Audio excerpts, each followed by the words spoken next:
Assalamu alaikum, I'm Aisha and you're watching Samaa News. Here are today's headlines. Former ISI chief Faiz Hameed has been sentenced to 14 years of rigorous imprisonment by a military court.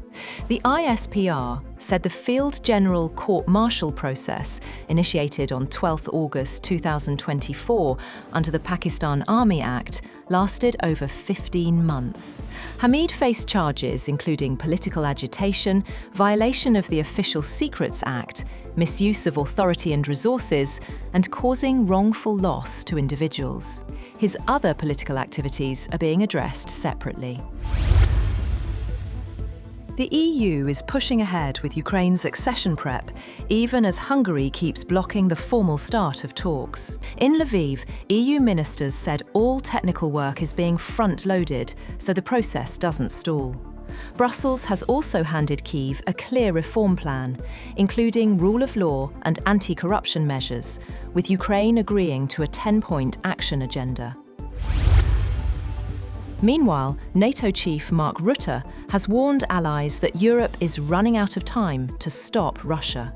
In a speech in Berlin, he said too many countries are complacent, even as Moscow brings war back to Europe and could be ready to challenge NATO within 5 years. Rutte urged immediate boosts to defence spending and production to prevent a far larger conflict. The Trump administration has launched a new premium immigration pathway called the Trump Gold Card.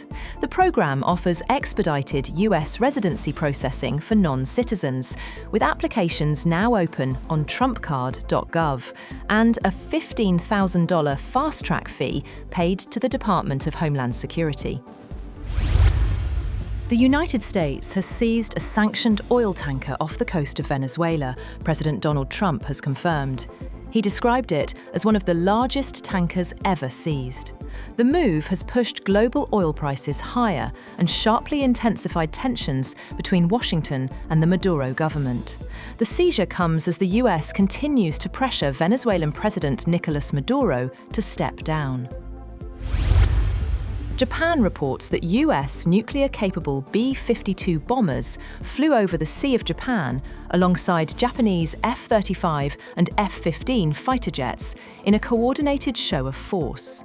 The joint operation follows large-scale Chinese and Russian military drills around Japan and South Korea. Tokyo's defense ministry says both nations reaffirmed their resolve to prevent any unilateral attempts to change the status quo, and confirmed the readiness of Japan's self-defense forces and US forces. US President Donald Trump says he is arranging a phone call with the leaders of Thailand and Cambodia as tensions escalate between the two Southeast Asian nations. Trump told reporters he believes he can help stop the fighting, adding that the call is being scheduled to move diplomacy forward. US President Donald Trump says he plans to announce the members of the Gaza Board of Peace early next year. Speaking during an economic event at the White House, Trump said several global leaders have expressed interest in joining the board, which was created under the Gaza plan that established a fragile ceasefire between Israel and Hamas. The Indian rupee has fallen to a record low, slipping past 90 against the US dollar.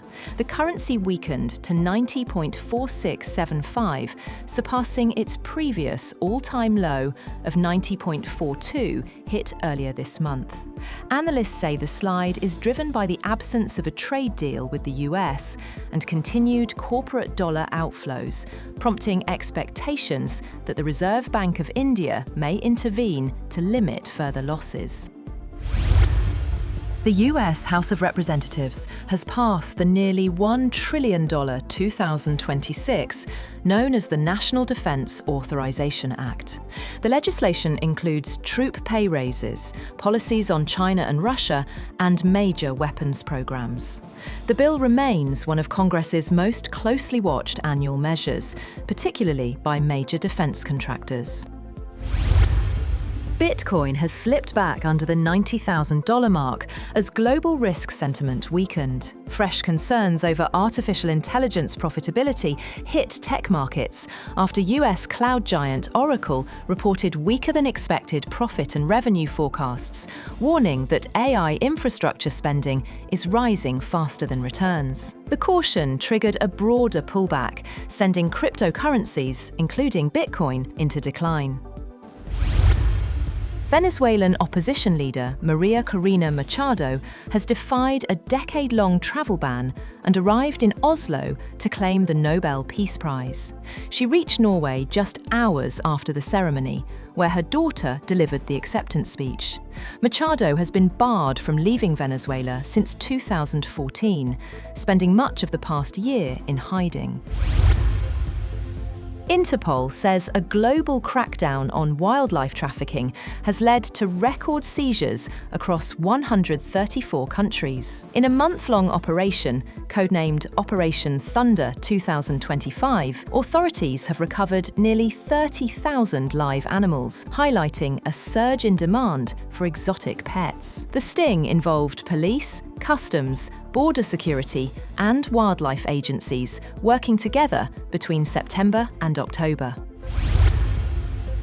And Time magazine has named the architects of artificial intelligence as its Person of the Year, calling them the people who reshaped life with thinking machines.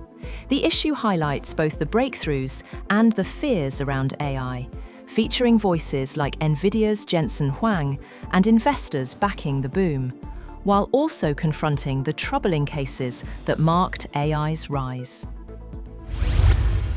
That's all for now. For more updates, visit www.samaa.tv. Thank you for watching Samaa News.